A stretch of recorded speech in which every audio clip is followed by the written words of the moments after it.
He was just executed in Alabama, nearly 3 decades after the crime that sealed his fate.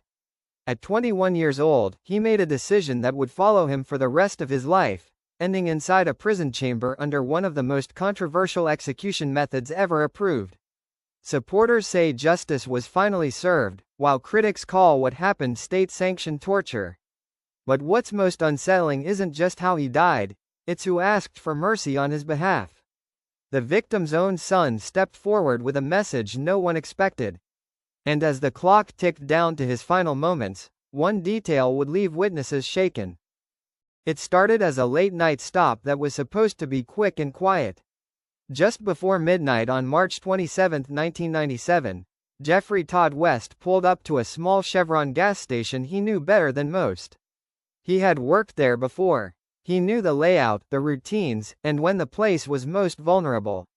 Sitting beside him was his 17-year-old girlfriend, waiting as he walked inside. Behind the counter was Margaret Parish Barry, a 33-year-old mother of 2 who had only been on the job for a few days.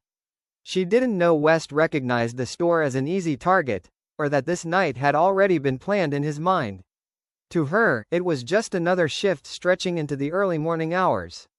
But within minutes, that ordinary night would turn into something no one inside the store would survive. What made that night even darker was that this wasn't a crime fueled by panic or impulse. In the days leading up to it, West had allegedly told people exactly what he planned to do, and how far he was willing to go. He didn't just talk about stealing money. He talked about making sure no one could identify him afterward. Inside the store, the robbery itself was over in seconds. A gun was pulled. Margaret Barry was forced to hand over the cash, about $250 kept behind the counter in a simple container. Then came the moment that separated this from every other late-night robbery.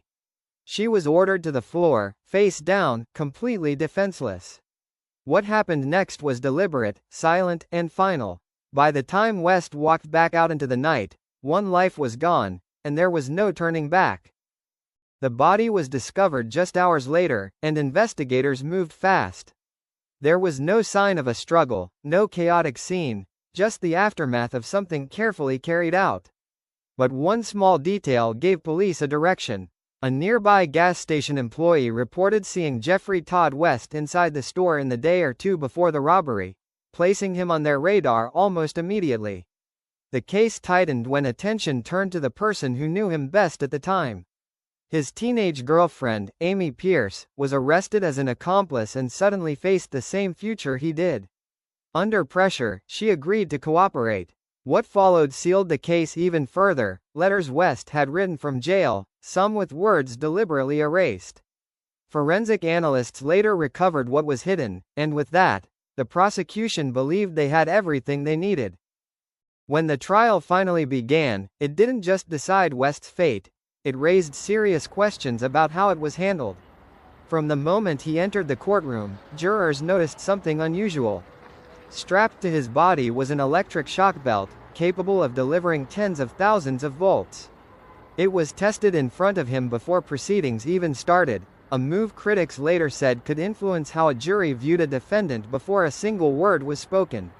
The prosecution's case leaned heavily on testimony, forensic analysis, and the recovered letters. But when it came time for the defense to respond, almost nothing followed. No witnesses were called. No mitigating evidence was presented. Despite being just 23 years old at the time, the jury voted overwhelmingly for death. And when the judge handed down the sentence, he admitted it was difficult, but said the crime itself left no other choice. West would spend the next quarter-century locked inside Alabama's death row, watching the world change while his sentence never did. Appeals came and went, each one ending the same way. As the years passed, the young man who entered prison in his early 20s grew into someone unrecognizable, carrying the weight of what he had done and what was coming. In rare interviews, he spoke about regret, saying there wasn't a single day he didn't replay that night in his head, wishing he had walked away. Then, in 2018, Alabama introduced a new option, one that would put his case back in the spotlight. Death row inmates were allowed to choose their method of execution, and West selected nitrogen hypoxia, a process the state had never used before. Experts warned it was untested, unpredictable, and potentially agonizing. Those fears seemed justified in early 2024, when the first execution using the method left witnesses disturbed. After that, many inmates quietly backed away from choosing it. But West did not. As the execution date approached, an unexpected voice entered the conversation: the son of the woman who had been killed. Will Barry was just 11 years old when his mother never came home from work, a loss that shaped the rest of his life. For years, he lived with anger and grief, but over time, something shifted. Through his faith, he said he came to a place he never thought possible: forgiveness. Instead of calling for West's death, Will publicly asked the state to spare him. He wrote letters, attended vigils, and pleaded with Alabama's governor to commute the sentence to life in prison. He said another death wouldn't bring his mother back and would only deepen the pain. The response from the state was brief and firm. Alabama law, he was told, demanded the ultimate punishment for crimes like this. On the final day, everything moved quietly and quickly. West was allowed visits from family, spending his last hours with the people who had stood by him for decades. For his final meal, he made a simple choice, using the small allowance the prison provided. There were no dramatic requests, no speeches, just routine, as if the system wanted the day to feel ordinary. That evening, he was escorted into the execution chamber and secured to a gurney. A clear mask was placed over his face, sealed tightly as witnesses watched from behind glass. When the warden asked if he had any last words, West gave a brief response: nothing more. As the procedure began, officials claimed unconsciousness would come within seconds. But what unfolded in the minutes that followed told a far more troubling story, one that would haunt everyone who saw it.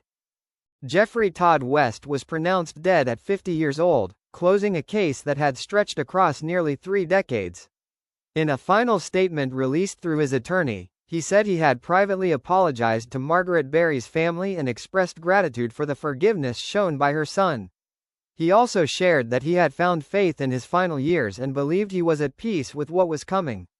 But his execution didn't bring silence, it raised new questions. About a punishment meant to deliver justice. About a method critics say crosses a line. And about whether closure can truly come from another death. On the same night West was executed in Alabama, others were put to death in different states, a reminder that these stories don't end when the lights go out. They linger, forcing a question that remains unanswered. When justice is carried out this way, who is it really for?